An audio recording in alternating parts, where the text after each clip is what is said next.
अस्सलामुअलैकुम। प्रोग्राम अक्स बरक्स के साथ मैं हूँ शाइस्ता शहजाद। नाज़रीन, बात हो रही है जंग की सूरत हाल की, तो जंग नहीं, अमन चाहिए। खलीजी ममालिक में बढ़ती हुई कशीदगी और अमरीका और ईरान के माबैन मुज़ाकरात में ब्रेक थ्रू। पाकिस्तान ने एक मरतबा फिर अमन की शमा थामी है और ईरान और अमरीका मुज़ाकरात के दूसरे मरहले के लिए उनको मेज़बानी की पेशकश की है। इस्लामाबाद में नए बिलमुशाफा मुज़ाकरात करवाने की तजवीज़ एक बार फिर ज़ेरे गौर है, जो कि बहुत खुशाइंद बात है। पाकिस्तान के तेहरान और वाशिंगटन के दरमियान सवाती राब्ते भी जारी हैं। मुज़ाकरात जल्द होने का इम्कान जाहिर किया गया है और मुज़ाकरात का ये दौर जंगबंदी की मुद्दत को ख़त्म होने से पहले किया जाएगा। पहले मरहले के 21 घंटे के तवील मुज़ाकरात बगैर किसी डील के लॉक हुए ख़त्म हो गए थे। लेकिन दूसरी जानिब अमरीका और ईरान मुज़ाकरात के दूसरे मरहले पर व्हाइट हाउस का वाज़ेह मौक़िफ़ सामने नहीं आ सका। व्हाइट हाउस की तर्जुमान कहती हैं कि अमरीकी रेड लाइंस पहले ही तय कर दी गई हैं, फाइनल ऑफर दे दी गई है। अमरीकी सदर डोनाल्ड ट्रंप और नायब सदर जेडी वेंस की क़यादत में मुज़ाकराती हिकमत अमली तय कर लिया हमने। क्या अमरीकी बहरी नाकाबंदी के बाद ईरान पर दबाव में इजाफा हो रहा है? सऊदी अरब ने भी अमरीका पर जोर दिया है कि ईरान की बंदरगाहों के मुहासरे का मंसूबा तर्क करे, क्योंकि सऊदी अरब को यह खदशा है कि अगर ईरानी बंदरगाहों को बंद कर दिया तो फिर तेहरान जवाब में अहम बहरी रास्तों को खतरे में डाल सकता है, जिससे बड़ा नुकसान हो सकता है। अमरीका का ये इकदाम खित्ते में कशीदगी को बढ़ा देगा और ईरान बाबुल मंदब को बंद कर सकता है, जो सऊदी अरब के तेल की बरामदात के लिए एक इंतहाई अहमियत की हामिल है। अमरीका या तो हुकूक तस्लीम करे या फिर जंग के लिए तैयार रहे। आबनाए हुर्मुज़ और एटमी प्रोग्राम पर हमारे मौक़िफ़ को तस्लीम किया जाए, ऐसा कहना है ईरानी नेशनल सिक्योरिटी कमीशन के तर्जुमान इब्राहिम रज़ाई का। उन्होंने अमरीका को खबरदार किया है कि जंगबंदी की मुद्दत में तौसीक काबिल कबूल नहीं है। अमरीका को ईरान के खिलाफ दोबारा मुसल्लह होने का मौका नहीं मिलना चाहिए। एक तरफ तो ईरान और अमरीका के मुज़ाकरात जंगबंदी के हवाले से चर्चे हैं, तो दूसरी तरफ पाकिस्तान में एमक्यूएम पाकिस्तान ने एक आगाज किया है 28वीं आईनी तरमीम की गूंज का और सियासी हलकों में इसकी हलचल मची हुई है। वफाकी वजीर सेहत मुस्तफ़ा कमाल ये दावा करे कि आइंदा चंद माह में एक और आईनी तरमीम पाकिस्तान में मुतवक्के है, जिससे बल्दियाती हुकूमतों से मुतालिक नई तब्दीलियाँ शुरू हो जाएंगी, जिसका मुतालबा ये है कि एमक्यूएम पाकिस्तान कहती है कि पाकिस्तान की जानिब से इस आर्टिकल में मुजवज़ा तरमीम का मामला भी खत्म नहीं हुआ और 28वीं तरमीम का हिस्सा बनाकर इसे ज़ेर बहस लाया जाएगा। लेकिन हुकूमत की बड़ी इत्तेहादी जमात पाकिस्तान पीपल्स पार्टी 28वीं आईनी तरमीम को महज कयासराई कह रही है। शाजिया मरी साहिबा कह रही है कि वजीर आजम ने ऐसी कोई बात ही नहीं की 28वीं तरमीम के हवाले से, लेकिन इसके साथ साथ ये भी कहा है कि पीपल्स पार्टी एनएफसी के हवाले से कोई कट नहीं लगने देगी और सूबाई खुद मुख्तारी पर कोई समझौता नहीं करेगी। हकीकत क्या है और इसके साथ आलमी मंजरनामे पर क्या एक्सपेक्टेशंस है, बात करेंगे। सूरत हाल पर पाकिस्तान तहरीक इंसाफ के सीनियर रहनुमा लतीफ़ खोसा साहब हमें ज्वाइन कर चुके हैं, उनको वेलकम करते हैं। अस्सलाम वालेकुम लतीफ़ खोसा साहब। जी वालेकुम सलाम। बहुत शुक्रिया सर ज्वाइन करने के लिए। पाकिस्तान मुस्लिम लीग नून के सीनियर रहनुमा राजा कमरुल इस्लाम भी ज्वाइन कर चुके हैं। अस्सलाम वालेकुम सर। जी वालेकुम अस्सलाम जी। बहुत शुक्रिया सर ज्वाइन करने के लिए। हमने दिफाई तज्जियाकार ब्रिगेडियर रिटायर्ड तारिक खलील साहब को भी जहमत दी है, उनको भी शामिल गुफ्तगू करते हैं। अस्सलाम वालेकुम ब्रिगेडियर साहब, खैरियत से हैं सर आप? जी वालेकुम सलाम। Thank you so much for joining my show. Sir आगाज हम करना चाहेंगे सबसे पहले जो अभी बड़ी बात हो रही है, अपेरेंटली इसकी कोई तस्दीक या तरदीद नहीं हुई है, लेकिन अच्छी बात है कि ये बात हो रही है कि अब दूसरा राउंड होगा मुज़ाकरात का। एक्सपेक्टेड है कि दोनों फरीक दोबारा बैठ जाएंगे। अब आपको कितने % लगता है लतीफ़ खोसा साहब, पहले तो जो अभी मुज़ाकरात हुए उसके ऊपर मेरी आपसे बात नहीं हुई, हमें नहीं पता कि क्या आपके व्यू पॉइंट है इसके ऊपर, आप उसको किस नज़र से देख रहे हैं, और अगर दूसरा राउंड होता है, दूसरी बैठक लगती है, तो आपकी क्या एक्सपेक्टेशन है उस बैठक से? देखें, बैठक तो बिल्कुल होने जा रही है और डोनाल्ड ट्रंप ने भी आज कह दिया है कि 2 दिन के अंदर ही मीडिया वालों को एड्रेस करते हुए there is going to be a big surprise for you. Big surprise in a very good sense. वो डराते भी तो रहते हैं ना।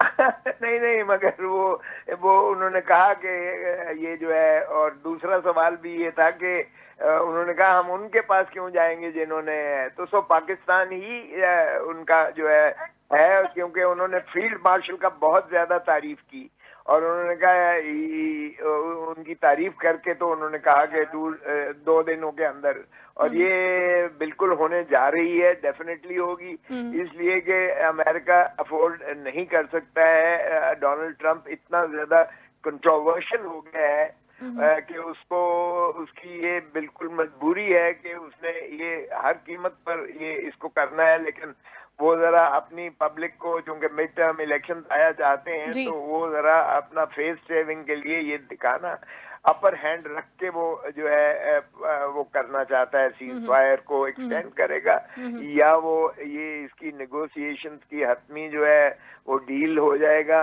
ये 2 दिन के अंदर। बिल्कुल वो पाकिस्तान में, और डोनाल्ड ट्रंप ये वैंस को, ये हेडी वैंस को खुद क्रेडिट देना भी नहीं चाहता था, क्योंकि उसने कहा कि अगर ये जो डील हो जाएगा तो क्रेडिट सारा मेरा है, और अगर डील फेल हो जाएगा तो ये वैंस साहब का जो vice premier president would be responsible for that.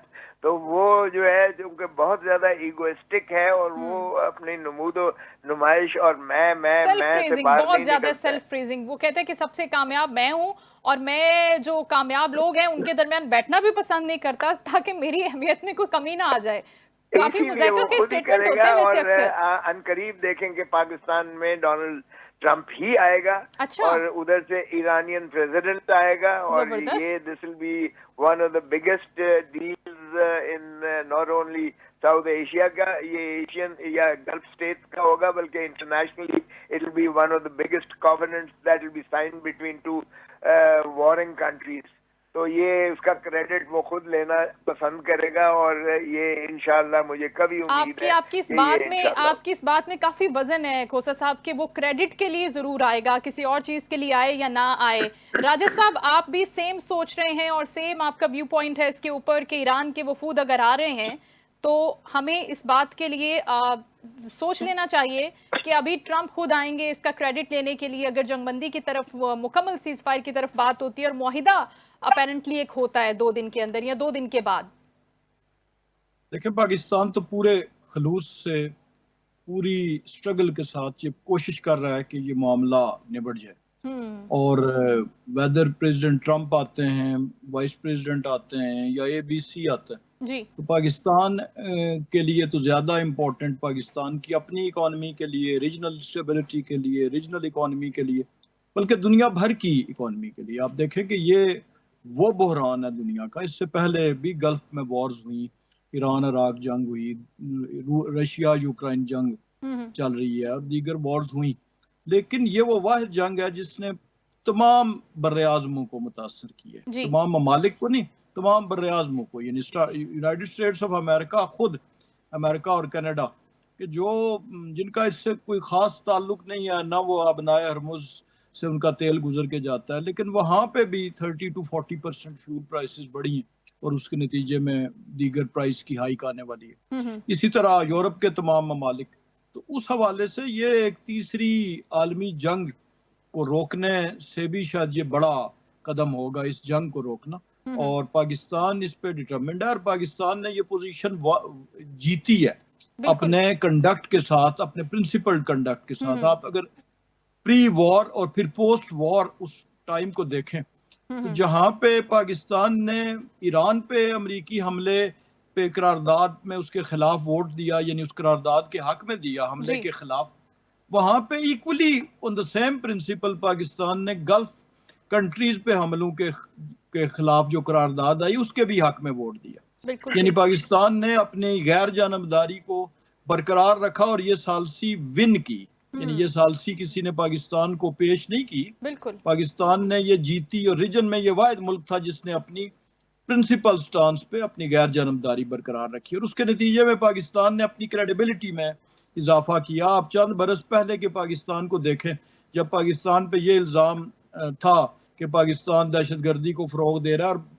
Propagated by India था ऑब्वियसली, लेकिन पाकिस्तान उससे बाहर आने में कामयाब नहीं हो सका था। लेकिन इस दफ़ा पाकिस्तान ने एक रिस्पॉन्सिबल न्यूक्लियर स्टेट का और एक ऐसी स्टेट का, पाकिस्तान की लीडरशिप ने, पाकिस्तान के प्राइम मिनिस्टर और फील्ड मार्शल ने, और अभी आज भी देखें कि यूनाइटेड स्टेट्स ऑफ अमेरिका के प्रेसिडेंट ने एक सहाफ़ी के सवाल पे जिसमें पाकिस्तान का जिक्र नहीं था, तो उन्होंने जवाब दिया कि हाँ, हम पाकिस्तान जाना चाहते हैं, और वजह भी बयान कर दी कि पाकिस्तान जाने की वजह क्या है, और साथ ये भी कहा कि आपको तो पाकिस्तान में होना चाहिए था क्योंकि कुछ बड़ा होने जा रहा है। तो चलें, फिलहाल इस बात को छोड़ दें कि वाकई आते हैं या नहीं, लेकिन ये आज का ये जो मुकालमा है, ये दरअसल ट्रिब्यूट है पाकिस्तान बिल्कुल पाकिस्तान की तारिक पॉलिसीज खलील को और साहब, पाकिस्तान तारिक की खलील लीडरशिप। साहब, आप भी इस बैठक को इसी अंदाज से देख रहे हैं कि आलमी ताकतें एक पेज पर हो सकती हैं, तवक्को है कि ये मुज़ाकरात कामयाब हो जाएंगी और ये जो मुलाकात अब होनी है 2 दिन के बाद या 3 दिन के बाद जब भी ये होगी,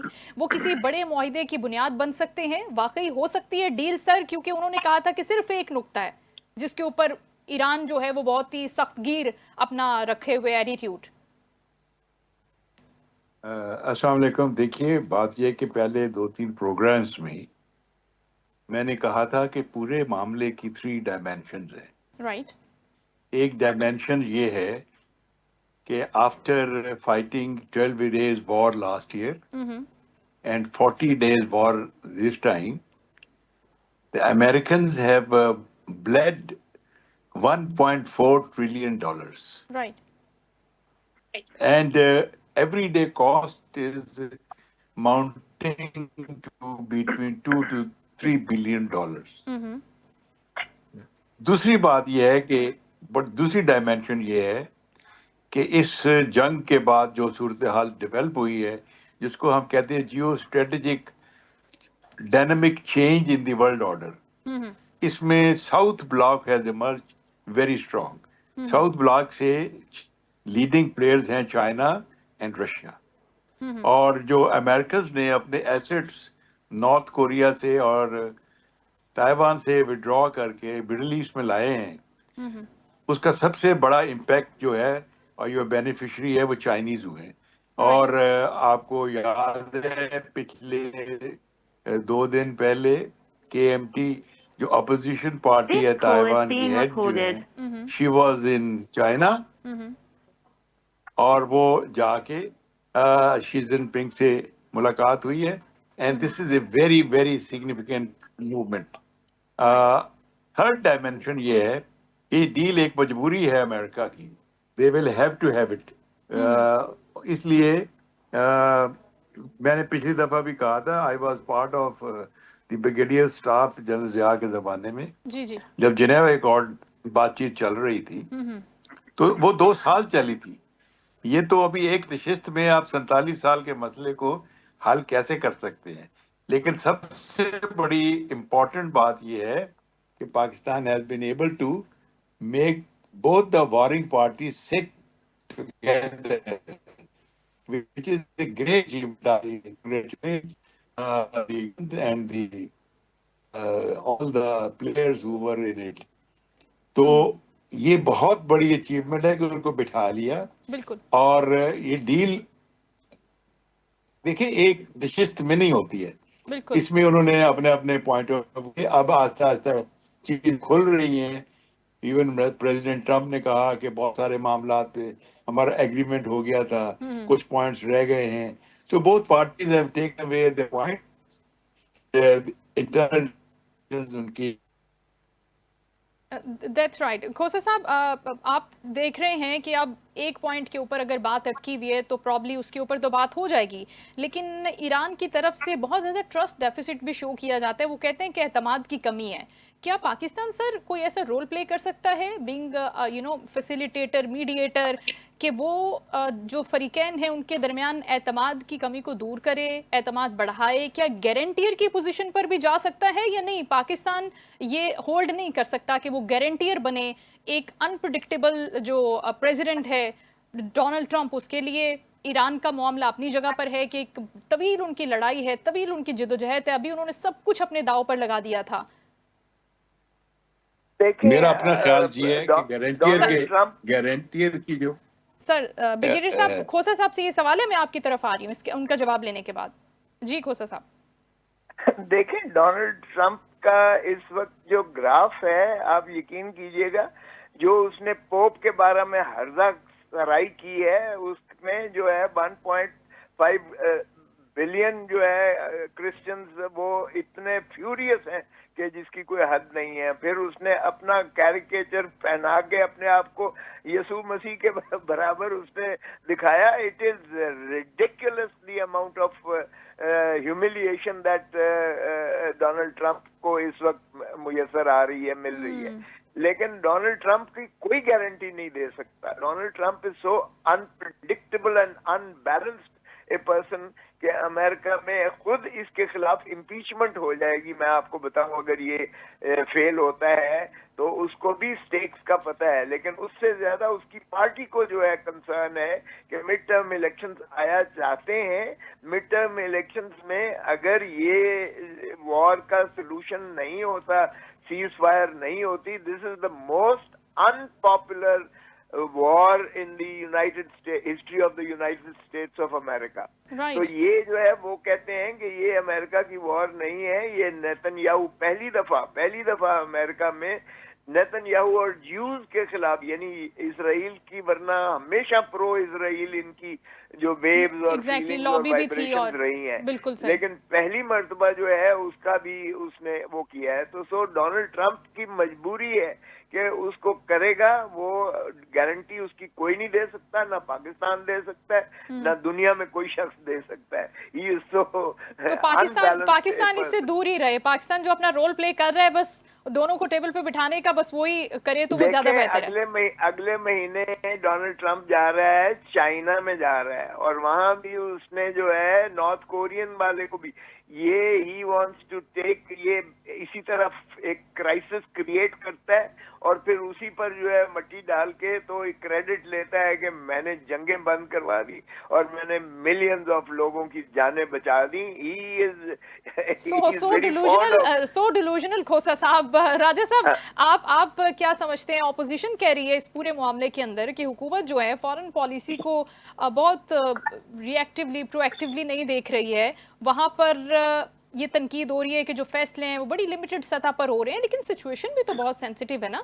तो कमरुल इस्लाम साहब, आप क्या समझते हैं, ये तनकीद जायज़ है, या आपको लगता है कि अकॉर्डिंग टू सिचुएशन, जिस तरह सेंसिटिविटी है मामले की, वर्ल्ड वॉर 3 खुदा न खास्ता हो सकती थी, तो ऐसे ही होना चाहिए था? हुकूमत बड़ी राइट डायरेक्शन में काम कर रही है। नहीं, जिस अपोजिशन की तरफ आपने मंसूब किया या इशारा किया कि जो जिन्होंने कहा, वो सिर्फ इतना बता दें कि क्या वो वाली पॉलिसी बहुत अच्छी थी जब पाकिस्तान बिल्कुल तनहा हो चुका था? क्या वो वाली पॉलिसी अच्छी थी जब प्राइम मिनिस्टर ने असेंबली के अंदर खड़े होके कहा था कि मैं क्या करूं, भारतीय वजीर आजम मेरा फोन नहीं उठा रहा, और फिर बड़ी बेबसी से कहा था क्या भारत पे हमला कर दूं? तो या वो वाली बेहतर थी कि जब उन्होंने पहलगाम वाकया के बाद पाकिस्तान पे हमला किया तो पाकिस्तान ने फिर उनको धूल चिटाई? क्या वो वाली पॉलिसी अच्छी थी जिसमें जो सऊदी अरेबिया के क्राउन प्रिंस ने अपना जहाज वापस ले लिया था? या ये वाली अच्छी है कि जब पूरी दुनिया का स्टेज पाकिस्तान में सजा हुआ है और एक फॉरेन मिनिस्टर का फोन बंद होता है तो दूसरा फॉरेन मिनिस्टर कॉल्स कर रहा है जी। और सबसे बड़ी बात, आज पाकिस्तान की सेंट्रल पोजीशन का अंदाजा करें कि जो जिन जिन ममालिक के वज़राए खारजा ने पाकिस्तान के वजीर खारजा को या प्राइम मिनिस्टर से बात की, तो इसके बाद वो अनाउंसमेंट उस मुल्क का वजीर खारजा और फॉरेन ऑफिस खुद कर रहा है। यूरोपियन ममालिक, चाहे वो यूके था, चाहे वो जर्मनी था, चाहे वो ऑस्ट्रेलिया था, तो वो सब तो आज पाकिस्तान, तो इसमें इससे ज्यादा प्रोएक्टिव अप्रोच और क्या हो सकती है? क्या अमेरिका ने पाकिस्तान को कहा था कि तुम मुज़ाकरात करो, या ईरान ने जिरगा भेजा था? तो ये प्रोएक्टिविटी थी पाकिस्तान की हुकूमत की, पाकिस्तान की लीडरशिप की, कि उन्होंने इस मामले की नज़ाकत को समझते हुए खुद इंटरवीन किया, खुद दीगर ममालिक को डाला, चाइना को ऑन बोर्ड लिया, गल्फ कंट्रीज को ऑन बोर्ड लिया, ईरान से बात की, यूनाइटेड स्टेट्स से बात की। और ये कोई मामूली बात नहीं है कि दुनिया के 200 से ज़्यादा ममालिक में से जो है वो पाकिस्तान का इंतखाब किया गया और पाकिस्तान जो है वो आए। तो इससे ज़्यादा और प्रोएक्टिव और इफेक्टिव फॉरेन पॉलिसी क्या होगी कि यूनाइटेड नेशंस का सेक्रेटरी जनरल जो है वो पाकिस्तान को मुबारकबाद भी दे रहा है, पाकिस्तान को अप्रिशिएट कर रहा है। नेटो के ममालिक, यूरोपियन ममालिक, जी जो है 20 ममालिक, G9, सारे, यानी कोई इस वक्त मुल्क ऐसा नहीं था सिवाय भारत के कि जिन्होंने इस मामले में पाकिस्तान की जो है वो तौसीफ नहीं की और पाकिस्तान के रोल को नहीं सराहा। तो इससे ज्यादा तो मेरा ख्याल है कि नामुमकिन है। उनके लिए तो ऑलरेडी एक लाइन जो है वो ड्रॉ है, तो उनके होने से, उनकी एक्नॉलेजमेंट से कोई फर्क ऐसा पड़ता भी नहीं है। ब्रिगेडियर साहब, अभी जो दूसरी बैठक की हम बात कर रहे हैं, जिसके अंदर आप ये फरमा रहे हैं कि अब सिर्फ और सिर्फ बातचीत होगी, जंग के उतने इम्कानात नहीं हैं, लेकिन अगर कोई मज़ीद कशीदगी होती है, अस्करी कार्रवाई होती है, क्योंकि अनप्रडिक्टेबिलिटी का जो एलिमेंट है हम उसको बिल्कुल भी माइनस नहीं कर सकते ट्रंप की तरफ से ख़ास तौर पर, तो क्या आलमी ताकतें इस बैठक को, इस मीटिंग को बहुत ही प्रोडक्टिव समझ रही हैं कि ये वाकई कोई बड़ा मुआहिदा हो सकता है दूसरी बैठक में, या आपको लगता है कि नहीं, उसके लिए मज़ीद सिटिंग्स अभी रिक्वायर्ड होंगी? देखिए, मैंने पहले भी आपसे अर्ज किया था कि द इंटरनेशनल डायनामिक्स में balance of power is most important thing. The balance of power has shifted from one superpower to multipolarity, Chinese and South Bloc submergence. और सबसे बड़ी जो गारंटी अगर होगी ईरान के पास, वो साउथ ब्लॉक ही होगा. They will not allow the American and the Western to have their way, contrary to the United Nations resolutions and international conventions. Right. जहां तक दूसरी मीटिंग का ताल्लुक है, ये बात मेरा ख्याल है कि इसमें पॉजिटिव डेवलपमेंट होगी, लेकिन कोई गारंटी नहीं दे सकता कि इसमें फैसला हो जाएगा. May be they may be A third meeting, right. और मे बी ये फोर्थ मीटिंग, बिल्कुल. लेकिन फैसला जरूर हो जाएगा, ये मेरी असेसमेंट है. और क्योंकि इसके पीछे अब both Chinese and Russian pressures भी काम कर रहे हैं. जैसा कि आपने देखा कि जो ब्लॉकेट किया था अमेरिकन ने शिप्स का, तो Chinese ships have passed away. और इसी तरीके से वेनेजुएला में the Russian ship had crossed the blockade. तो ये अब वन पावर नहीं है, there is a tri power world. और इसका बड़ा इम्पैक्ट जो है पूरे वर्ल्ड ऑर्डर पे आ रहा है. और इसमें जो पाकिस्तान का जो रोल है, जी. जैसे मैंने पहले कहा, कि पाकिस्तान इज ए बेनिफिशियरी तीन तरीके से. जी. जी. एक, it has brought the two warring parties to the table, which is a very, very, very remarkable feat of the government. Number two, ये जो दुबई में जो क्राइसिस आया है, जो मिडिल ईस्ट में, ये मेरे अपने कैलकुलेशंस के मुताबिक, मैंने 2-3 साल पहले भी एक दो व्लॉग में कहा था कि Dubai is a bubble and any time it can burst, and it has now burst. और उसका जो बेनिफिट है वो पाकिस्तान को मिल सकता है, प्रोवाइडेड हमारी गवर्नमेंट जो है क्विकली अपनी रिफॉर्म्स करे फॉर द इन्वेस्टमेंट टू लेकिन अट्रैक्ट. आपने ये जो प्रेडिक्शन की थी ब्रिगेडियर साहब, आपने कहा था कि दुबई एक बबल है और वो किसी भी वक्त बर्स्ट हो जाएगा. उसके पीछे रीजन क्या थी? उसके पीछे यही रीजन थी? उसके पीछे ये थी कि जो हमारी कैलकुलेशन थी उस वक्त कि दुबई के अंदर 90% जो इन्वेस्टमेंट है वो वेस्टर्न है, और उसमें से 80 to 70% ज्यूज है. एंड बल्कि एक बड़े मशहूर एनालिस्ट हैं अमेरिका के, गालिबन मीर शमी, उन्होंने कहा था कि यूएई इज इजराइल नंबर 2. मतलब यहाँ तक उन्होंने कहा था. राइट. तो ये एक असेसमेंट थी कि eventually the element of Judaism will emerge. और वो फिर जैसा आपने देखा है हालात किस तरफ को गए, because Israel it doesn't want, उनको कोई न्यूक्लियर से कोई लेना देना नहीं. उनका लेना देना ये है कि they want a regime change in Iran. They want a puppet government. Exactly. बिल्कुल ठीक.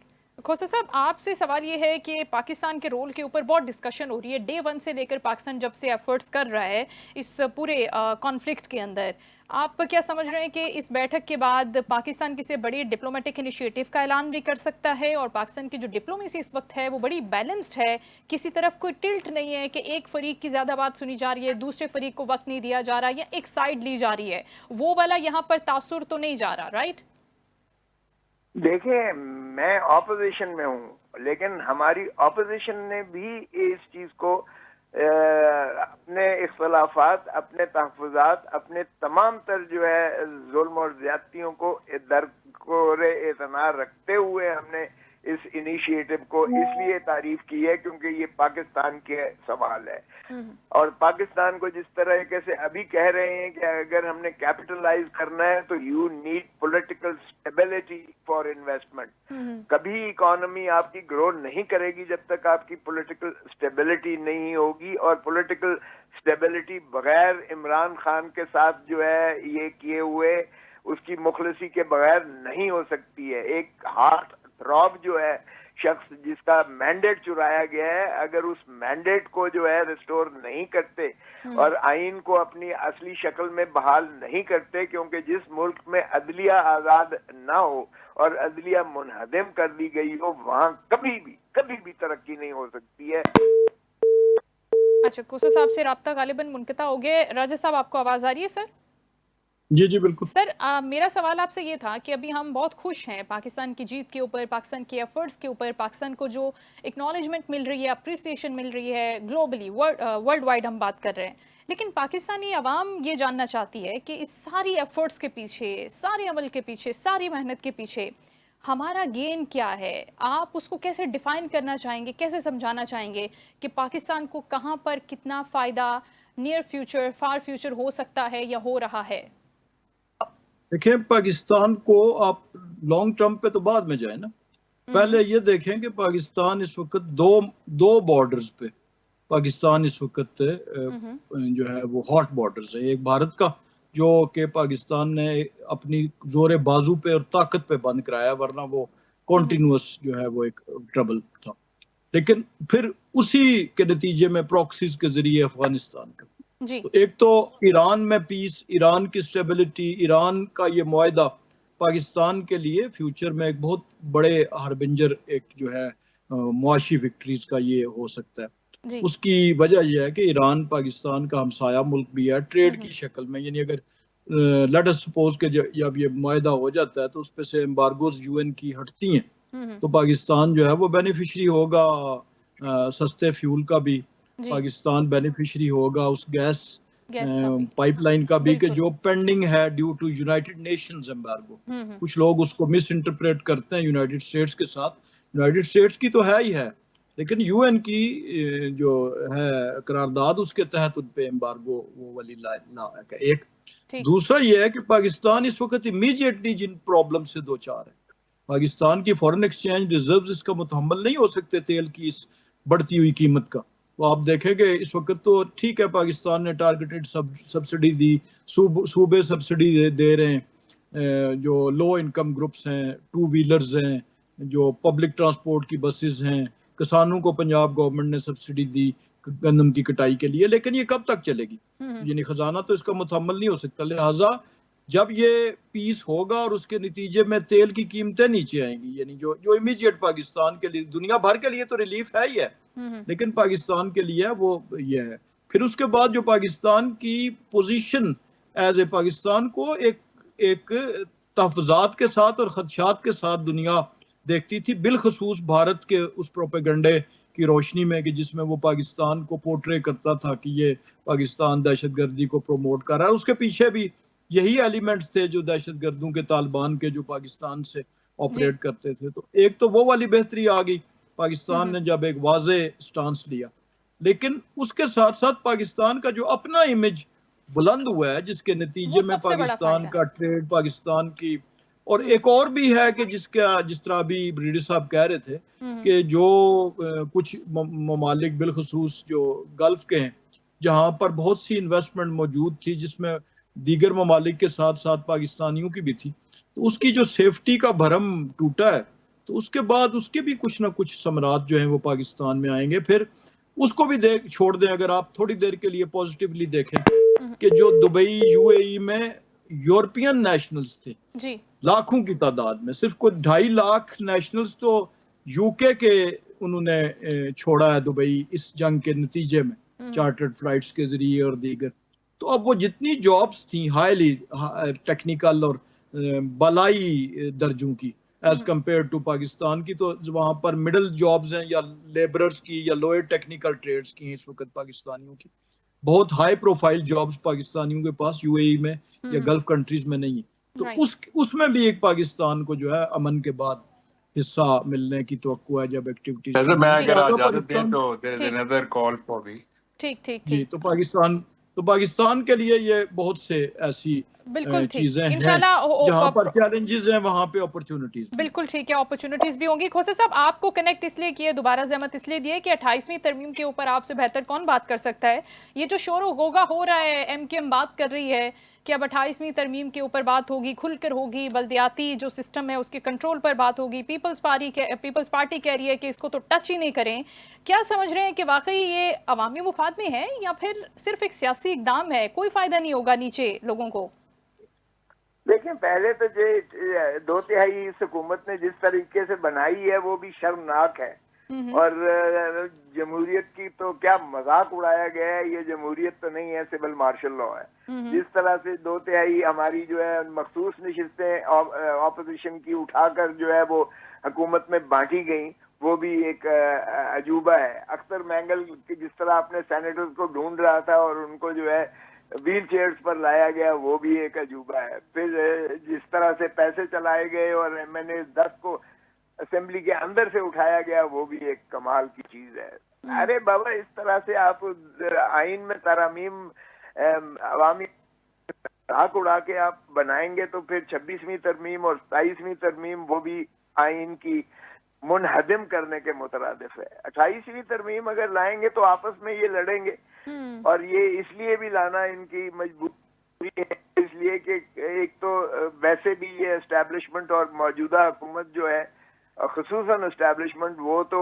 18वीं तरमीम को समझती है कि ये तशद्दुकात से भी ज्यादा खतरनाक है। और इसलिए वो जो है कुछ मरकजियत को वो ज्यादा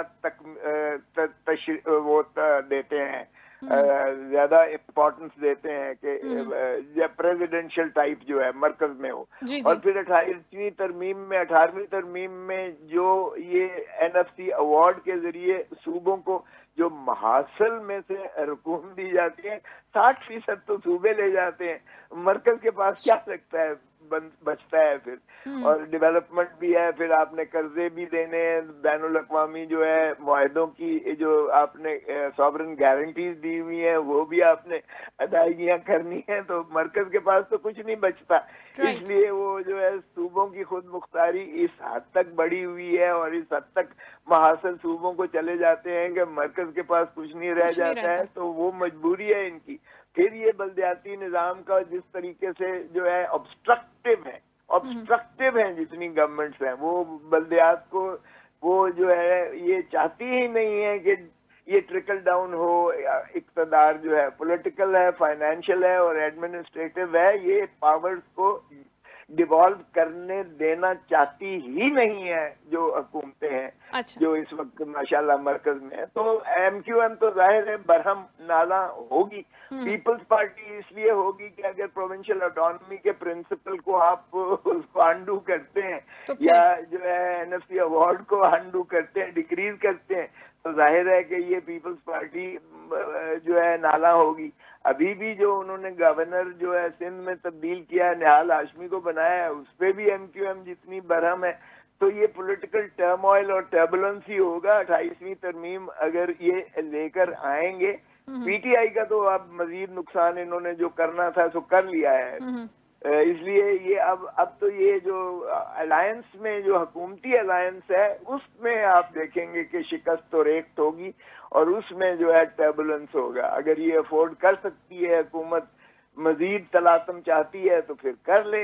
ये राजा साहब बता देंगे ना कि ये टर्बुलेंस है या जो भी है, इसका जितना भी इम्पैक्ट होगा वो कर सकते हैं या नहीं कर सकते अफोर्ड, और क्या वाकई ये फिर कोई सियासी फायदा है या फिर अवामी मुफाद की तरमीम है? राजा कमरुल इस्लाम साहब देखें, अभी एज वी स्पीक टुडे ऐसी कोई तरमीम जो है वो किसी जगह पे भी अंडर डिस्कशन नहीं है, कम से कम मेरी जमात में तो नहीं है। राइट।